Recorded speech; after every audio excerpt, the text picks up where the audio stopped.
Bienvenidos a tus abogadas de confianza.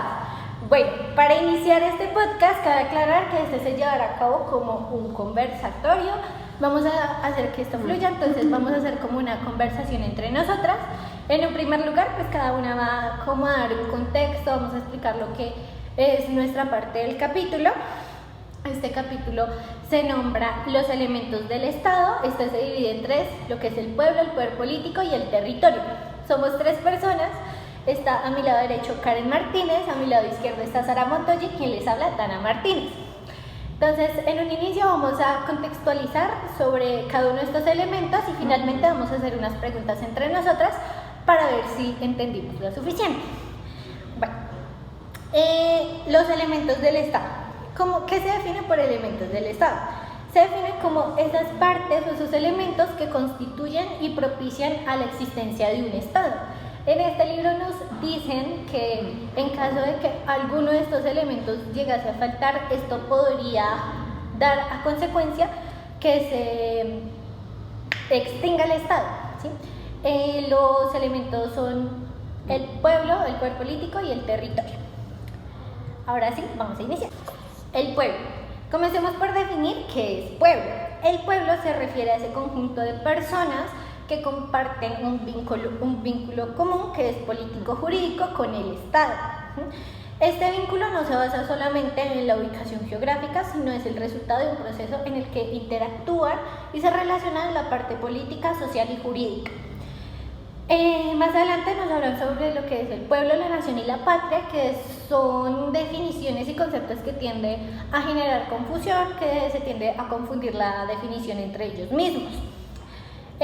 Para distinguirlos, el pueblo, pues como ya lo había dicho, es esa agrupación de personas que comparten un vínculo en común que es sociojurídico con el Estado, mientras que la nación es un conjunto de personas que están unidas por intereses comunes que son diferentes a los sociales y los políticos, sino ya acá incluye los temas históricos, culturales y como de una visión común. Nos relatan 4 pensamientos distintos de lo que es la nación. En primer lugar está Álvaro Echeverry Uruburu, que dice que la construcción jurídica se da a raíz de la delimitación territorial al extinguirse las últimas áreas feudales. Él define eso como una nación. El segundo es Fernando Silva Santisteban, que dice que es el sentimiento de los miembros de empatía, afectividad y deseo de compartir una vida en común.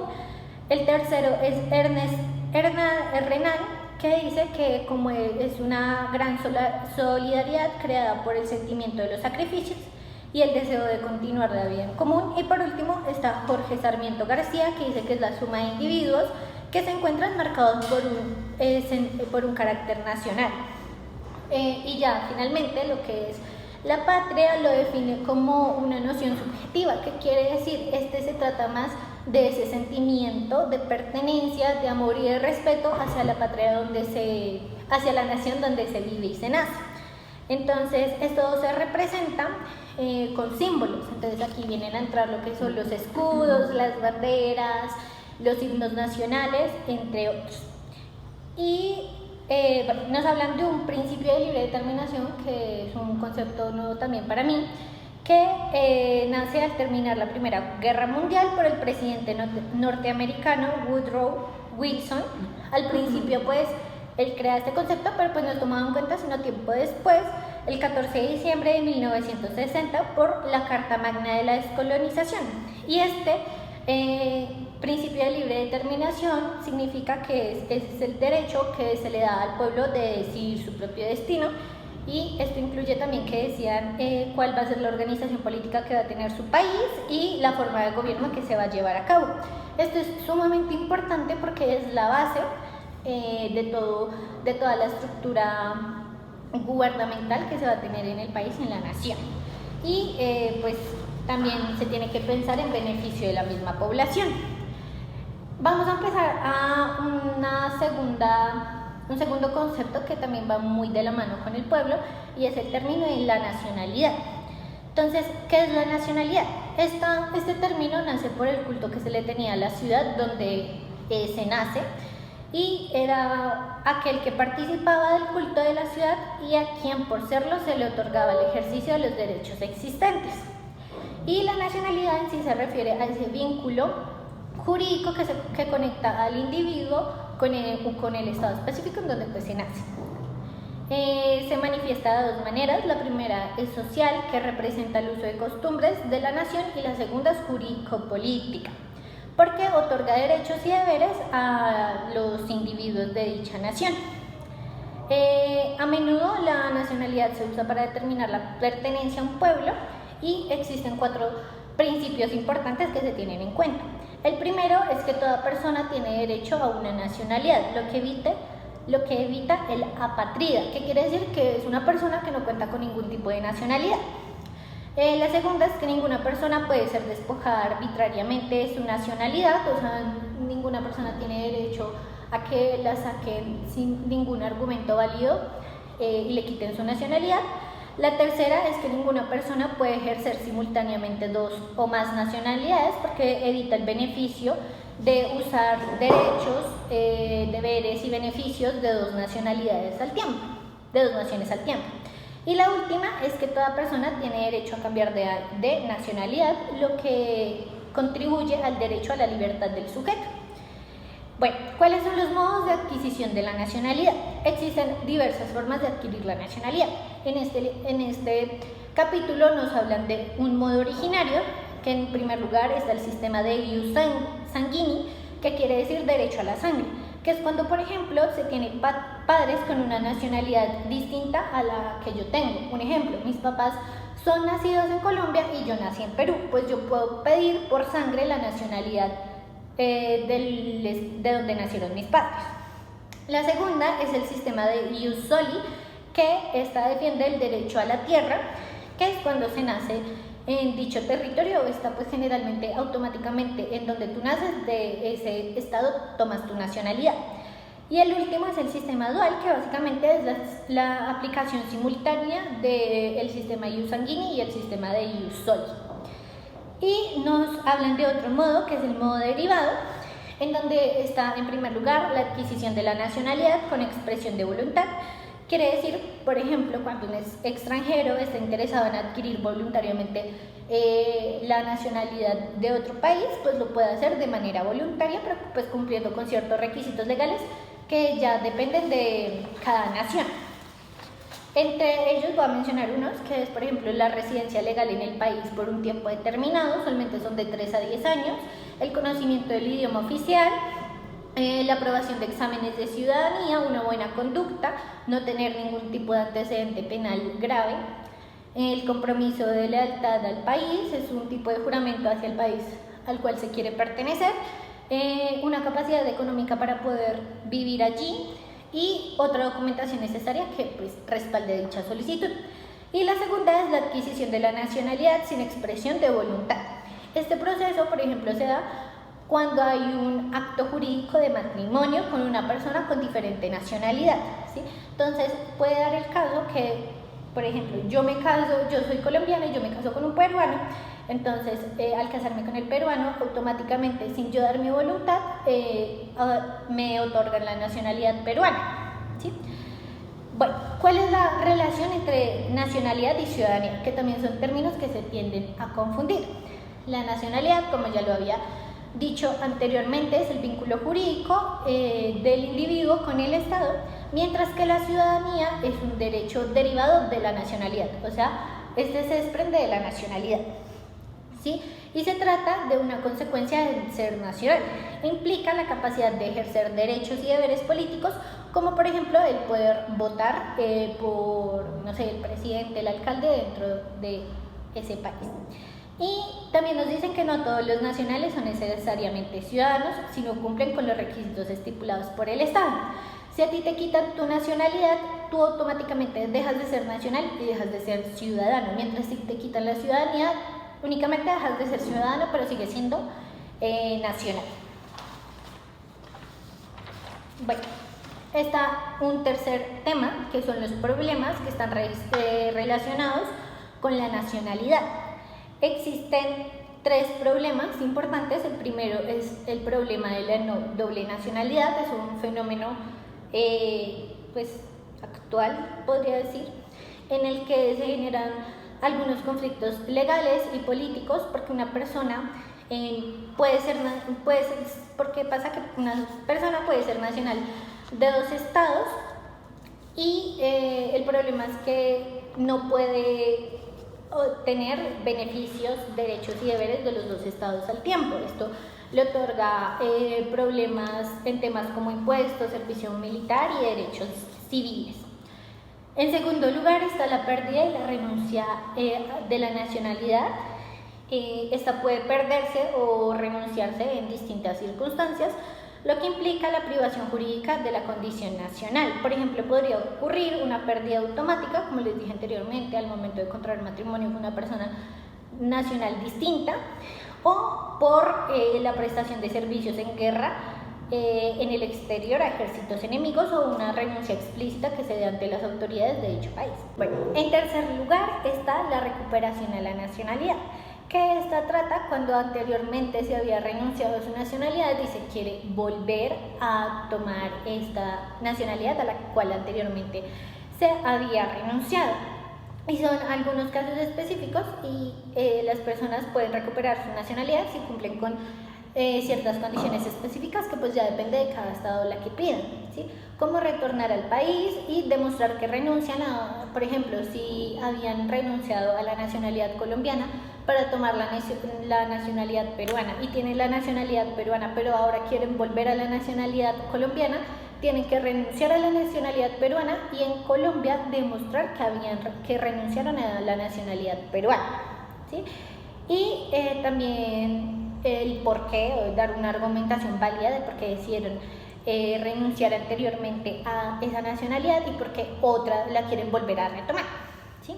Nos hablan del caso de los extranjeros, que es un tema fundamental de abordar, porque dice que a pesar de que los extranjeros no son nacionales al país en donde están visitando, ellos son admitidos ya sea como residentes o como transeúntes y se encuentran bajo la protección del Estado. O sea, si un estadounidense viene a Colombia, el Estado colombiano protege a ese estadounidense y ese estadounidense se tiene que apegar a las leyes vigentes colombianas, ¿sí? Y bueno, ya para cerrar y darle una conclusión a esta historia del pueblo, para resumir, el concepto pues de pueblo es esencial para entender pues nuestra identidad individual y colectiva, la estructura política de las sociedades, y esto no solo implica un grupo de personas en un territorio, sino una interrelación de derechos y deberes que todos debemos ejercer de manera nacional e internacional. Muchas gracias. Bueno, ya después de haberlos contextualizado del primer elemento que mi colega Dana ya les comentó, yo seguiré con el segundo elemento que también es crucial en este capítulo, que se titula el poder político. Bueno, este es un tema central para la comprensión de estados y su funcionamiento y también de sociedades. Abordaremos lo que son componentes, sus características, su relación con el derecho y su origen, y también dos puntos claves, los cuales son la soberanía y la supranacionalidad. Para empezar, les voy a definir o introducir qué es el poder político. Primero, el poder político es la capacidad de dirigir o liderar y generar obediencia a cierta autoridad, y se manifiesta en todas las relaciones sociales. Es inherente en la existencia de estados y se ejerce en diversas maneras. Bueno, para entender el poder político es esencial considerar dos componentes, que son la energía y la competencia.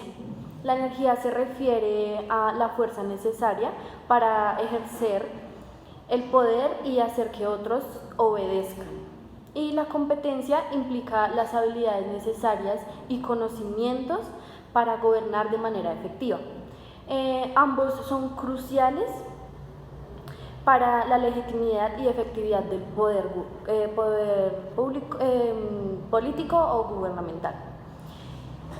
Bueno, El poder, los gobernantes y el derecho. El poder político no existe en un vacío, sino está ¿Relacionado?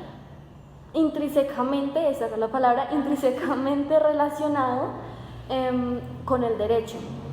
Los gobernantes ejercen el poder bajo un marco legal, lo que otorga legitimidad. Este vínculo entre derecho y poder es esencial para garantizar el funcionamiento democrático y la protección de los derechos de los ciudadanos. El origen del poder el poder puede originarse de diversas fuentes, como lo son históricamente, que surge de la voluntad de un grupo que decide organizarse políticamente. Esta organización puede ser tanto moral como coercitiva, dependiendo de cómo se establezca la autoridad. Bueno, dentro del poder político podemos encontrar o identificar diferentes características que son sumamente importantes para este mismo, las cuales las voy a comentar ahora mismo, que es, en primer lugar son la autoridad, en segundo lugar son la influencia, la coerción, la legitimidad, el alcance y la durabilidad. Karen, perdón por interrumpirte, pero pues sí quisiera como que profundices como sobre estos temas, sobre cada punto, como una definición pues sencilla, pero que pues nos ayude a complementar el tema para entender. Ok, sí, claro, con todo esto lo voy a hacer. Bueno, en primer lugar, la autoridad es el poder que puede estar asociado con una posición de autoridad, donde se tiene la capacidad de tomar decisiones y de hacer cumplir normas. Y es donde un grupo de personas o individuos hacen obediencia hacia este mismo. Okay. El segundo es la influencia. El poder puede ejercerse a través de la influencia, donde se persuade o motiva a otros a actuar de cierta manera. El tercero es la coerción. En algunos casos, este poder puede implicar el uso de la fuerza o coerción para lograr un objetivo en específico. El cuarto es la legitimidad. El poder puede ser legítimo, es decir, reconocido o aceptable por otros como válido y justo. El quinto es el alcance, que puede tener alcance limitado o amplio, dependiendo de la esfera de la influencia y la capacidad de afectar a otros en su entorno. El sexto es la durabilidad. ¿Cómo lo podría explicar? Puede ser transitorio o duradero dependiendo de factores como la estabilidad, la política, la sociedad, la economía, etc. Okay. Estos son las 5 características importantes. Bueno, siguiendo los alcances de la soberanía, que es un tema clave que ya les comenté al principio, que sería que la soberanía se refiere al poder pleno y exclusivo que tiene un Estado sobre un territorio o población, y es inalienable y no admite coacción externa, no admite interferencia de externos. De terceros, exacto. La distinción entre soberanía y poder constituyente. El poder constituyente es la capacidad originaria de un pueblo que establece su propia organización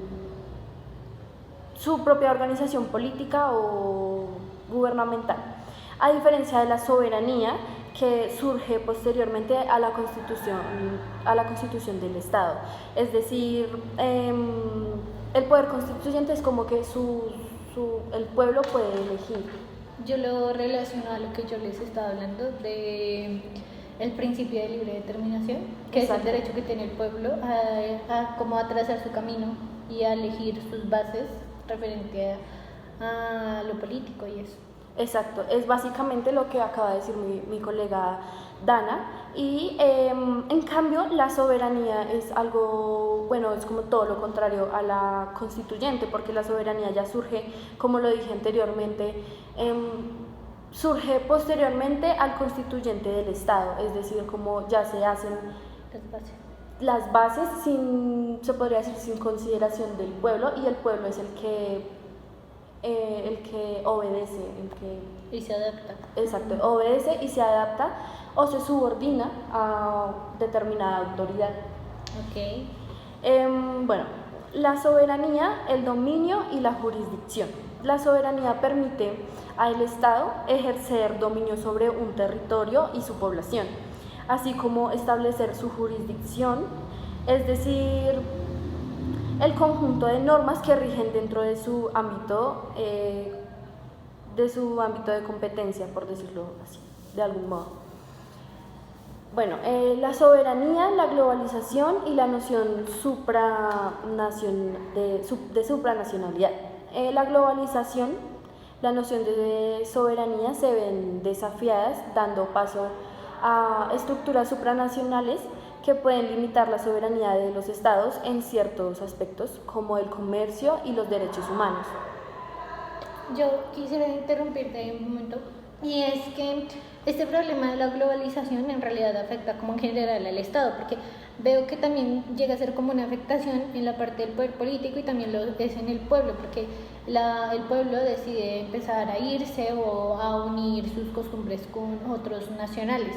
Entonces esto significa un poder en general en el Estado dentro de los tres elementos, considero yo. Exacto, y ahí es cuando la globalización es como un interferente en la soberanía, porque ya ellos ya perderían un poco como su poder concentrado y su poder que tienen hacia una población determinada. Ya no es como, bueno, nosotros los mandamos a ustedes y ustedes solamente pueden obedecer, sino ya empieza como una autonomía de parte de la población, que es lo que mi colega Dana dice, como que ya se empiezan a ir, empiezan a tomar sus caminos y empiezan como a desligarse un poco de esta soberanía. Ahí es donde entra como en conflicto la soberanía y dice, hey, estamos perdiendo nuestro poder y hacia este pueblo, por decirlo así.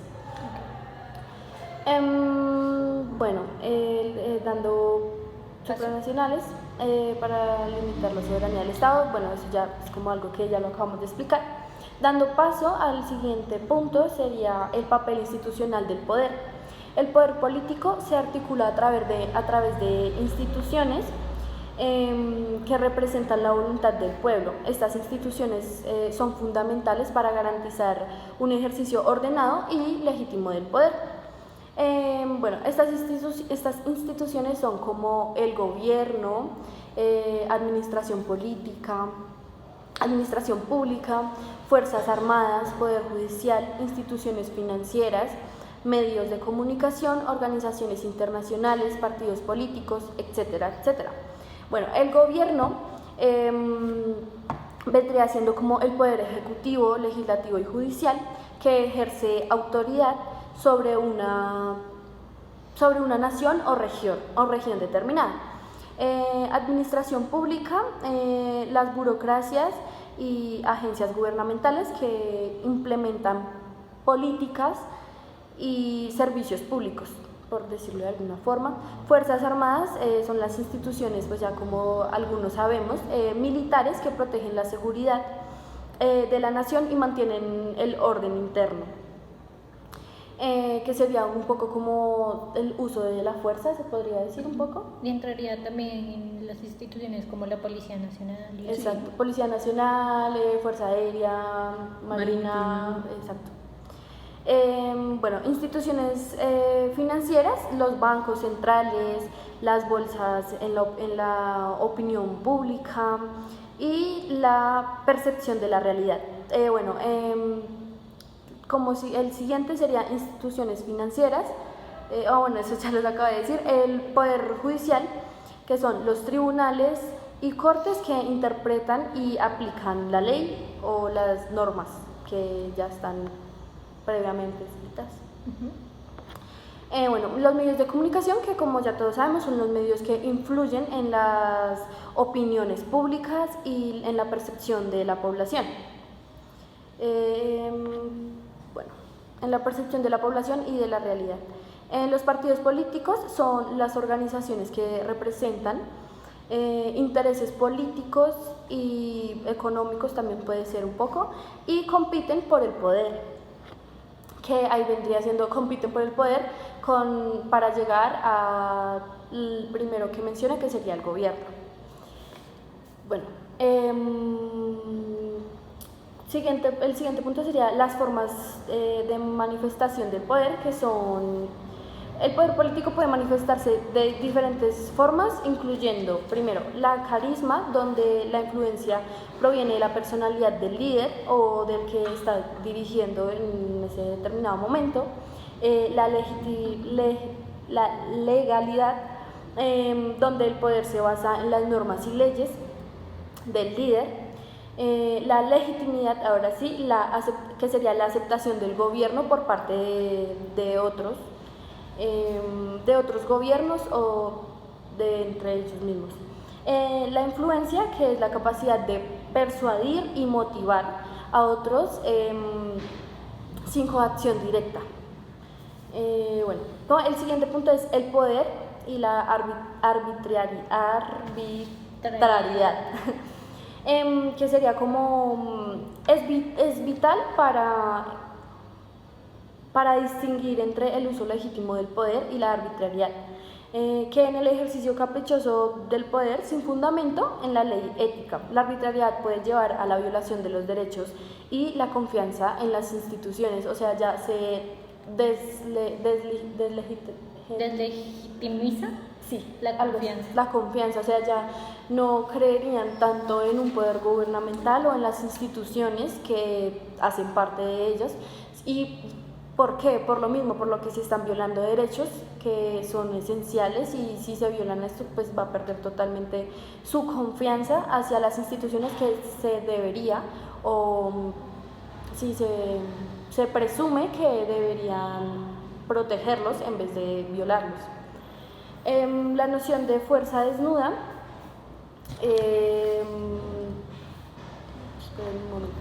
es el concepto que se refiere al uso del poder a través de la noción física pura, aunque es efectivo en ocasiones no es sostenible en un sistema democrático y puede destruir la confianza entre los gobernantes y los gobernadores.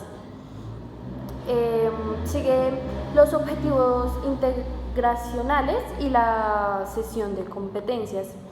En el contexto de la globalización, los estados pueden optar por ceder ciertas competencias a organizaciones o organismos supranacionales para abordar problemas que trasciendan las fronteras nacionales.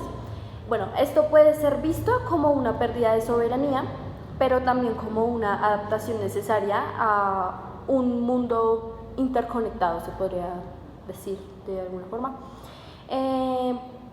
Como siguiente punto, y ya casi terminando, es el aspecto jurídico de la supranacionalidad.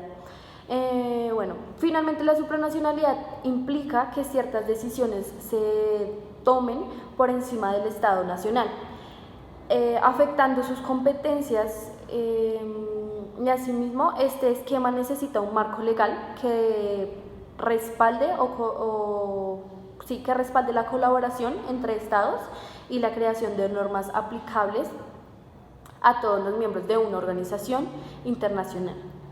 Y bueno, como conclusión, el poder político es un fenómeno complejo y multifacético que se articula a través de instituciones, leyes y relaciones sociales. Comprender sus componentes y características es esencial para apreciar cómo se estructura la gobernanza en el mundo actual. Y ya sería como eso, es un tema crucial para entender cómo funciona todo esto de la gobernanza en el tema internacional. Exacto, en el tema de un Estado y de manera nacional y de manera internacional. Exacto. Acá nosotros tocamos varios puntos porque así mismo está desglosado este capítulo, está desglosado en los 3 elementos y cada elemento toca puntos esenciales que son los que estamos manejando. Ya para dar continuidad y finalizar, vamos con Sara. Listo, ya para finalizar, de lo que ya habían dicho mis dos colegas, voy a continuar con un elemento que también es muy importante para el Estado, que es básicamente el territorio. Entonces, este concepto no solo es esencial para la comprensión de un Estado, sino que también tiene diversas funciones y características que lo hacen muy esencial y además que todas las personas tienen que saber cómo, tipo, qué es esto. Entonces, para dar continuidad, les voy a definir qué es un territorio. El territorio se define como una porción específica de la superficie terrestre que está delimitada y sobre la cual un Estado ejerce su soberanía y autoridad.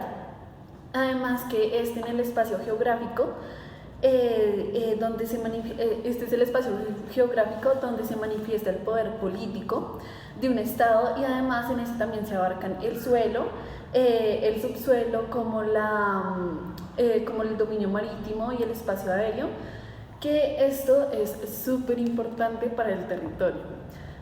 Porque digamos que es también, como decía mi colega Karen, que esto acá también se van como mirando todo lo que es la fuerza pública.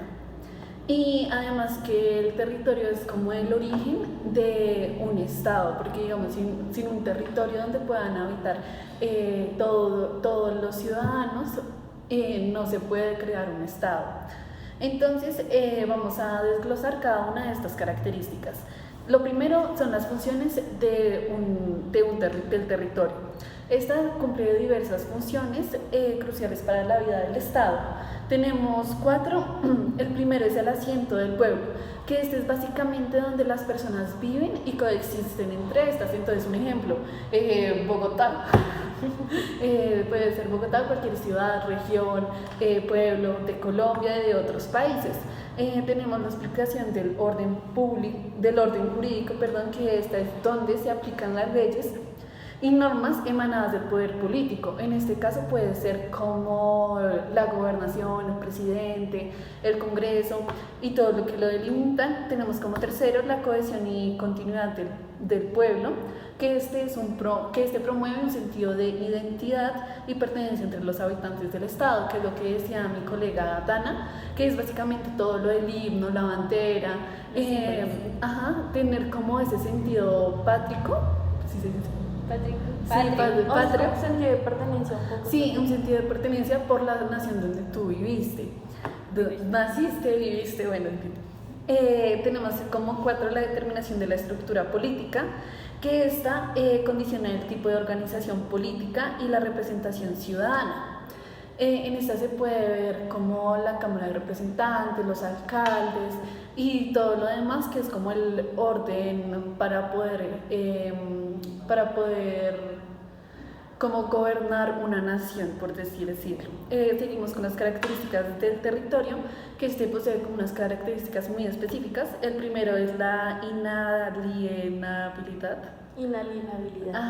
Que es básicamente que un territorio no puede ser transferido ni anejenado. Y además que el territorio es un bien común entre todos, entonces se va pasando de generación en generación. Tenemos de segundo la inviolabilidad, que es básicamente que solo el Estado tiene autoridad sobre el territorio, solamente lo puede como manejar.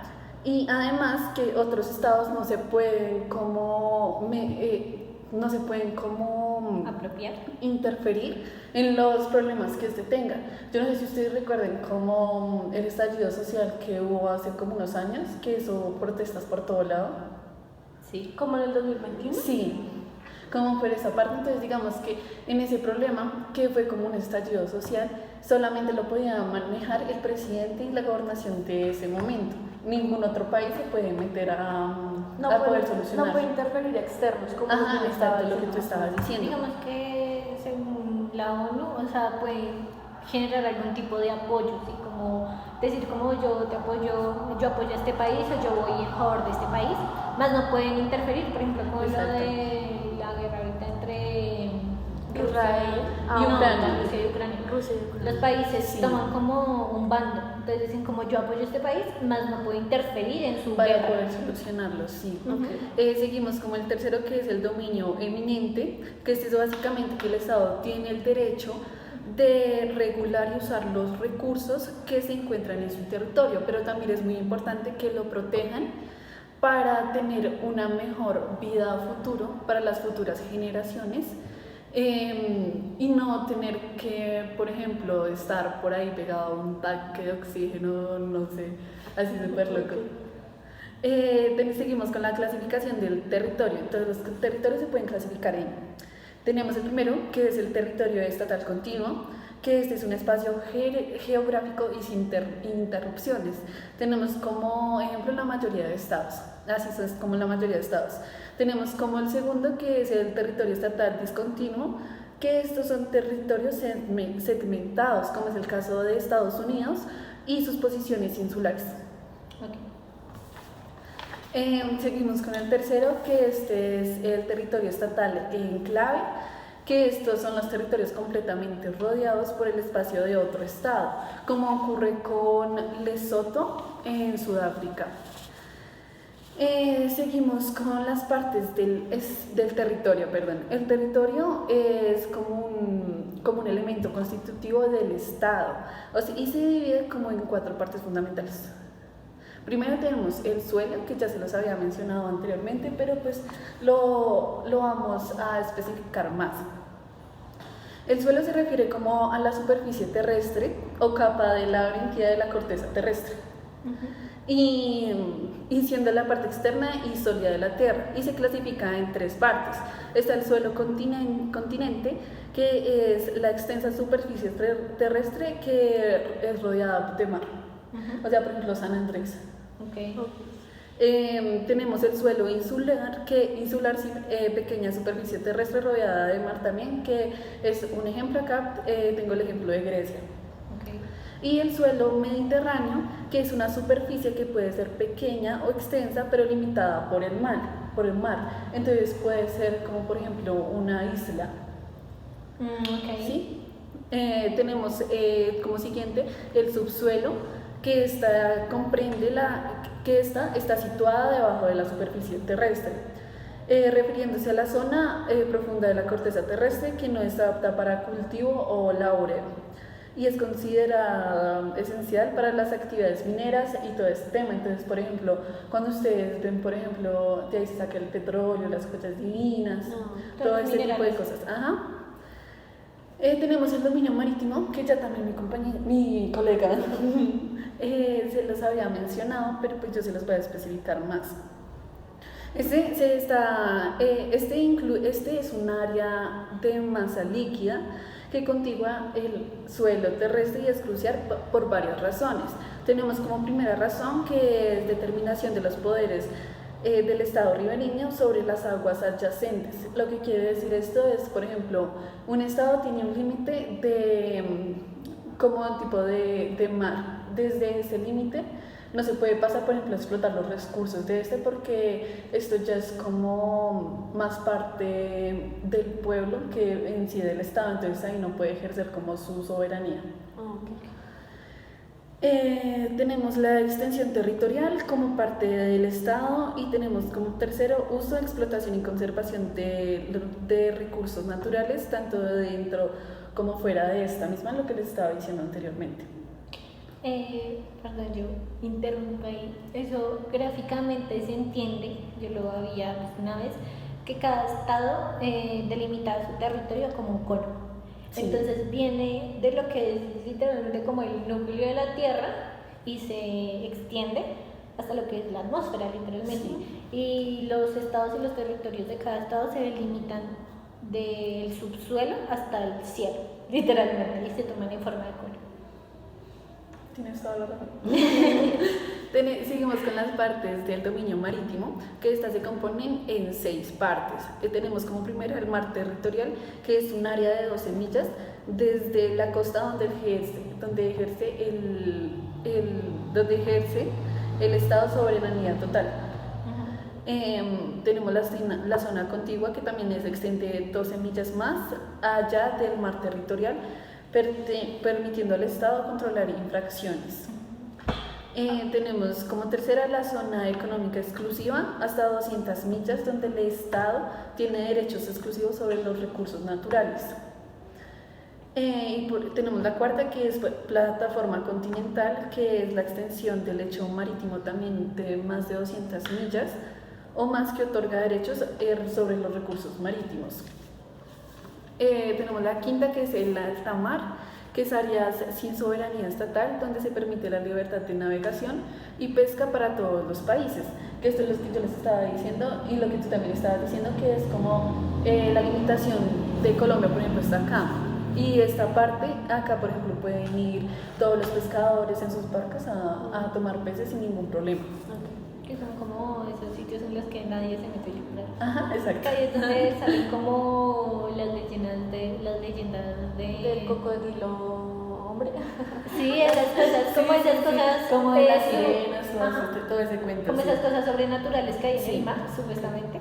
Y por último tenemos los fondos marinos, que son los lechos marinos más allá de la jurisdicción nacional, considerados patrimonios común de la humanidad. Esto quiere decir que, por ejemplo, son como partes del mar muy protegidas, Como simbólicas, se podría decir. muy simbólicas, entonces allá ninguna persona puede ir a coger como recursos naturales que esta misma tenga. Tenemos el siguiente punto, que en el texto nos hablaba de Perú, que es el estado peruano y la tesis de las 200 millas. Yo quiero abrir un paréntesis acá. El capítulo que nos brinda el profesor está enfocado en el estado peruano. Nosotros también estamos dando una visión extendida a lo que podría ser en generalización al estado colombiano, el peruano, el ecuatoriano, en general. Gracias. Listo, en este apartado de la tesis de las 200 millas en este estado peruano, es básicamente que en este apartado se destaca como la afirmación del estado peruano, de que tiene derechos patrimoniales sobre una zona económica exclusiva que se entiende hasta 200 millas, que ya les había comentado, donde puede gestionar todos los recursos marítimos que tiene el Estado como patrimoniales. Okay. Seguimos con el espacio aéreo, que es la extensión de aire que cubre todo el territorial. Eso será. Valga la redundancia. Y se limita Todo el espacio lateralmente. territorial. Ajá, Sí. y se limita lateralmente por las fronteras del Estado. Okay. Y horizontalmente por donde comienza el espacio exterior, que era tú lo que decías, que era operación atmósfera, que Sí. se trazaban los Arriba. límites. Ajá.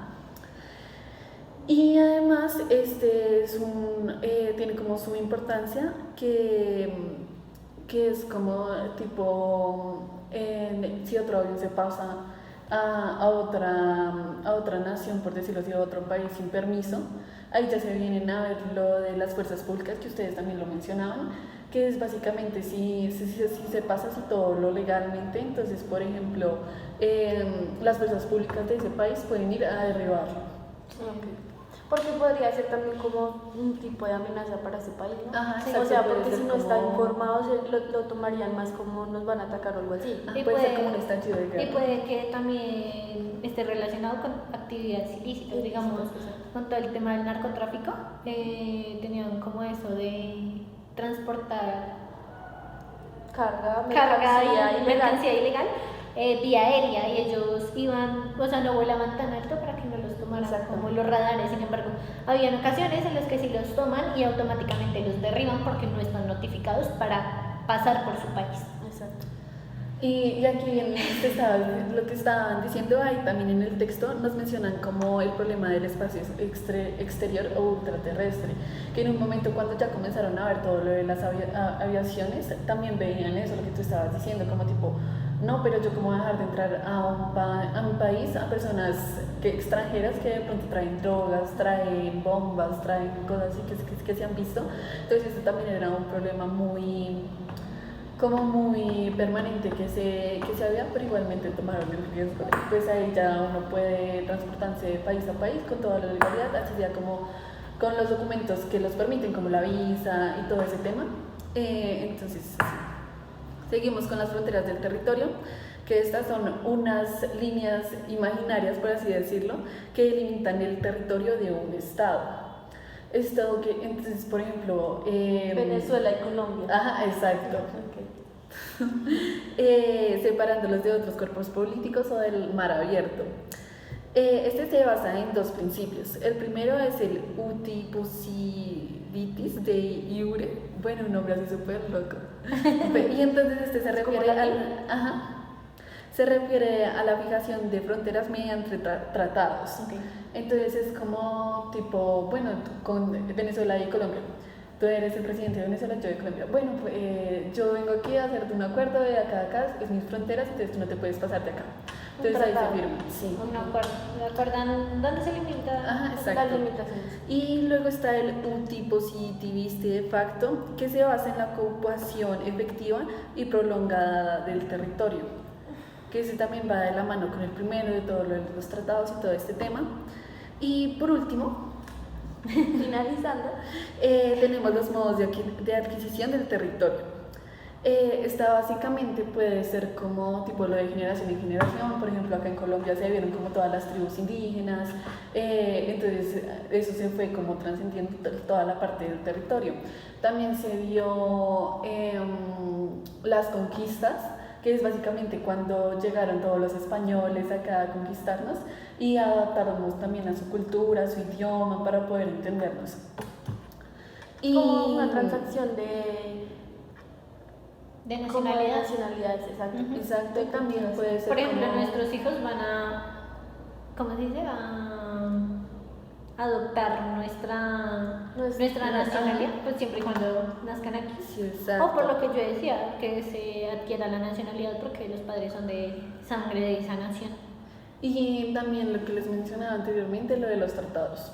Entonces, por ejemplo, un país puede vender una parte del territorio a otro. Okay. Y por último, una conclusión, que es básicamente que el territorio es un concepto muy complejo, pero también muy multifacético, que define las existencias de un Estado. Y además está básicamente, yo creo que a todos los niños que fueron al colegio se les van enseñando desde muy pequeños, como tipo hacer el mapa de Colombia, todo este tema, para Las delimitaciones incluso Ajá. dentro de la nación. Todas las cordilleras que colocaban a hacer y todo ese tema, también para entender como sus funciones, sus características y además las divisiones, que es muy esencial entre país y país, que es también por estas divisiones también se han formado guerras, todo ese tema. Y también se pueden abordar temas como la soberanía, los derechos y los conflictos entre países. Ok, y ya, gracias. Bueno, para dar continuación vamos a hacer las preguntas tan esperadas. Nosotras preparamos 2 preguntas para cada una. Entonces, bueno, voy a iniciar yo haciéndote una pregunta a ti, Karen.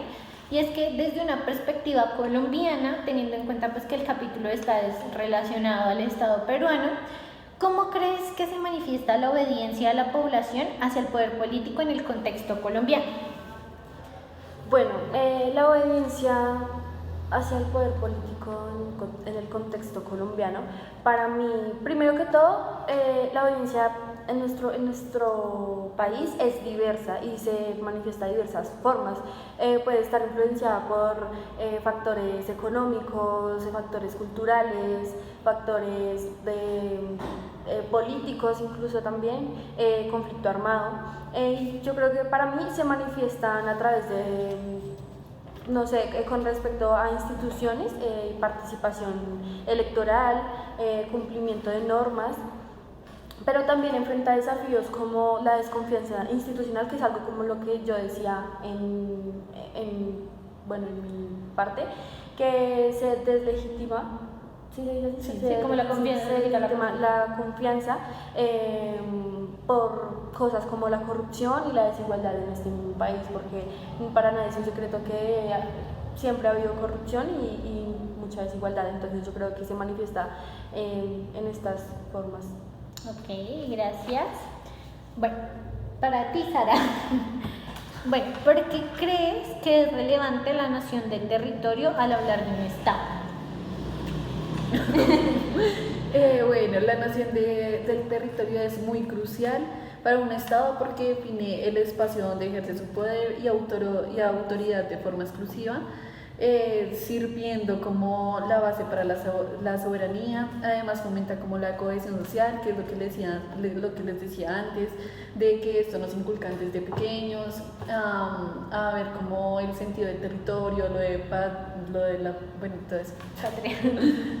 Y además al vincular a la población con su área geográfica, y además este también permite como la implementación de todas las leyes y la organización del poder político. Ok. Bueno, está presentado dirigido hacia Dana, que es: ¿qué desafíos se enfrenta un pueblo en la era de la globalización? Bueno, digamos que eso está actualmente como, ¿cómo se diría? O sea, muy ahí, el tema de la globalización por distintos factores. Desafía distintos desafíos, ¿qué? Enfrenta distintos desafíos. En primer lugar está la pérdida de la identidad cultural. ¿Por qué? Porque, bueno, de hecho ahí voy a hablar de otro desafío que es la migración.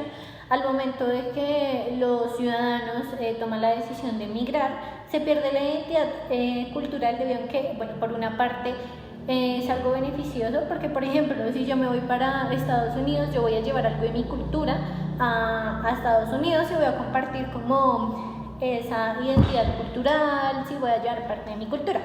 Sin embargo, el tiempo es muy malo porque estoy fragmentando en el país que dejé la cultura, ¿sí? Las comunidades, y pues esto tiende como a desaparecer, ¿sí? Porque progresivamente se va yendo la gente. También porque hay un fenómeno que se llama la homogeneización, bueno, que básicamente significa que al estar yendo de país en país se tomó una costumbre de querer como enlazar todas las culturas, ¿sí?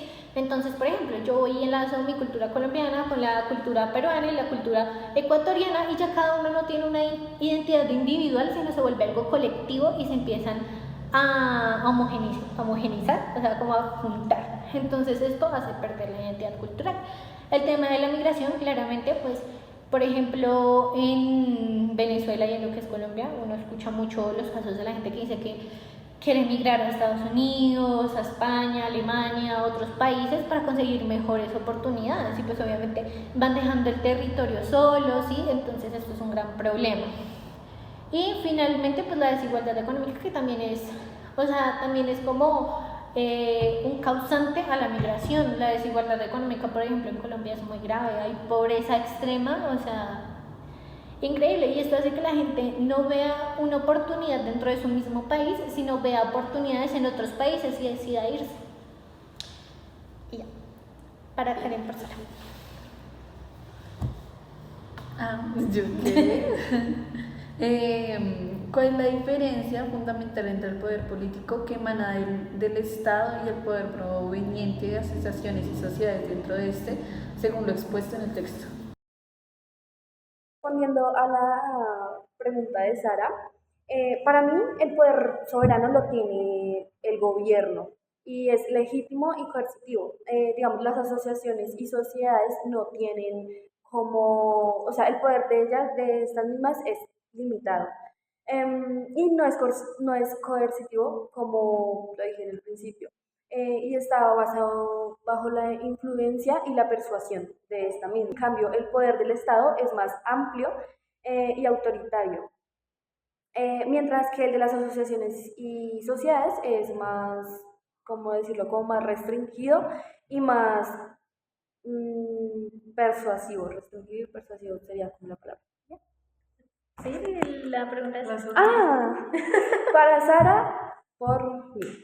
Deberían los estados tener derecho a extender su soberanía sobre áreas más allá de las 200 millas náuticas en el mar, considerando los recursos naturales y la seguridad nacional. Esa pregunta es linda. Lo mejor. Pero tú puedes. Bueno, según el texto, los estados tienen soberanía plena hasta las 200 millas marítimas y derechos exclusivos para explotar recursos hasta esas 200 millas. Más allá de ese límite, él ya es considerado alta mar y patrimonio común de la humanidad. Entonces, esto es sin ninguna soberanía para ningún Estado. Por ello, para extender más allá de las 200 millas, no está reconocido por el derecho internacional. Además, este busca equilibrar la protección de recursos con la libertad y cooperación internacional. Danita, ¿cuál es la diferencia principal entre los conceptos de pueblo y población? Ok. Bueno, pues a mí se me olvidó decir eso dentro de mi explicación. Sin embargo, bueno, el pueblo, como ya lo había mencionado anteriormente, es ese vínculo entre los individuos y es ese vínculo sociojurídico entre los individuos y pues el Estado. Mientras que la población no tiene como tal una relación ni política ni jurídica, sino va a una relación demográfica. ¿Sí? O sea, la población es todo ese grupo que comparten algo en común, que es el territorio. Y ya, es su elemento común. ¿Ya? Ahora sí, finalizamos este podcast y gracias por ver. Y que vuelvan donde sus abogados de confianza. Chao.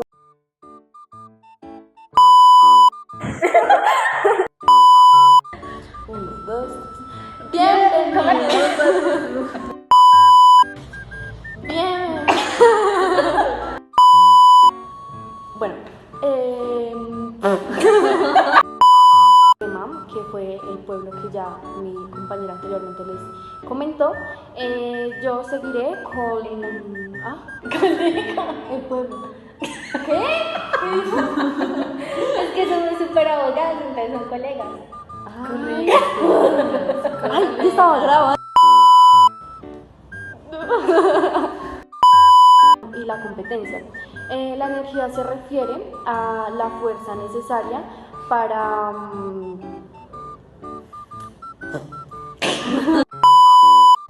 bueno, a continuación yo voy a seguir con otro A continuación.